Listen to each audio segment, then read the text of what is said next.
Good evening students. So வந்து பார்த்தீங்கன்னா எல்லாருக்கும் ஒரு பெரிய ஸ்பெஷலான ஒரு குட் ஈவினிங்ப்பா, ஓகேங்களா? அதாவது வந்து பார்த்தீங்கன்னா ஸ்டூடெண்ட்ஸுக்கு ஒரு மிகப்பெரிய அப்டேட்டு.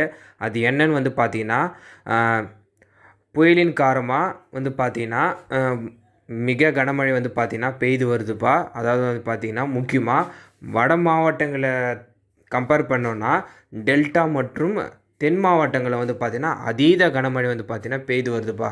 இது வந்து பார்த்தீங்கன்னா காற்றழுத்த தாழ்வு பகுதி வந்து பார்த்தீங்கன்னா டெல்டா மற்றும் தென் மாவட்டங்களில் வந்து உருவான காரணத்தால் அதீத கனமழை பெய்து வருது. 20க்கும் மேற்பட்ட மாவட்டங்களில் வந்து பார்த்தீங்கன்னா கனமழை பெய்து வருது. குறிப்பாக வந்து பார்த்தீங்கன்னா 23, 24, 25, 26 ஆகிய 4 தினங்களில் வந்து பார்த்தீங்கன்னா இந்த காற்றழுத்த தாழ்வு பகுதி வந்து பார்த்தீங்கன்னா அதோட தீவிரத்தை அடையும். அதனால் என்னென்னு வந்து பார்த்தீங்கன்னா இப்போ இருக்கிறத விட பல மடங்கு கனமழை பெய்யும் இப்போ, ஓகேங்களா? வெள்ள அபாய எச்சரிக்கை கூட வரலாம், ஓகேங்களா? ஸோ இதில் வந்து பார்த்திங்கன்னா ஒரு சில வட மாவட்டங்களையும் பரவலான ஆங்காங்கே மழை பெய்யுது. குறிப்பாக சென்னை, செங்கல்பட்டு, காஞ்சிபுரம், திருவள்ளூர், ராணிப்பேட்டை, வேலூர் ஆகிய மாவட்டங்களில் ஆங்காங்கே ஒரு சில இடத்துல பரவலான மழை இருக்குது. இதை தவிர்த்து வந்து பார்த்திங்கன்னா டெல்டா மற்றும் தென் மாவட்டங்கள் வந்து பார்த்திங்கன்னா மிக கனமழை பெய்யுது.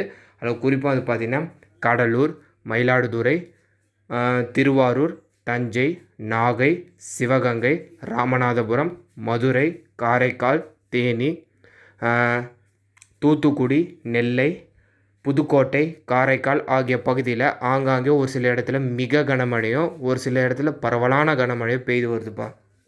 இதன் காரணமாக வந்து பார்த்திங்கன்னா எப்பவும் போல் வந்து பார்த்திங்கன்னா ஆல்ரெடி டெய்லி வந்து பார்த்திங்கன்னா ஒரு சில மாவட்டங்களுக்கு விடுமுறை அறிவிக்கிறாங்க. குறிப்பாக இந்த ராமநாதபுரம், நெல்லை ஆகிய பகுதிகளில் வந்து பார்த்திங்கன்னா மயிலாடுதுறையிலலாம் அங்கே ஆங்காங்கே கனமழையின் காரணமாக பள்ளிகளுக்கு விடுமுறை தொடர்ந்து ஒரு சில நாள் வந்துருந்துச்சு. ஸோ நாளையும் வந்து பார்த்திங்கன்னா இதில் ஒரு சில மாவட்டங்களில் கண்டிப்பாக மழையின் காரணமாக விடுமுறை அறிவிக்க வாய்ப்புகள் ரொம்ப அதிகமாக இருக்குது. ஸ்டில் நவ் இப்போ வரைக்கும் எந்த மாவட்டத்துக்கும் விடுமுறை அறிவிப்பு வரலை. வந்துச்சுன்னா நான் மறக்காமல் உங்களுக்கு நான் அப்டேட் பண்ணுறேன். இந்த அப்டேட்டை மறக்காமல் உங்கள் ஃப்ரெண்ட்ஸ் அண்ட் ஸ்டூடெண்ட்ஸ்க்கு ஷேர் பண்ணிடுங்க.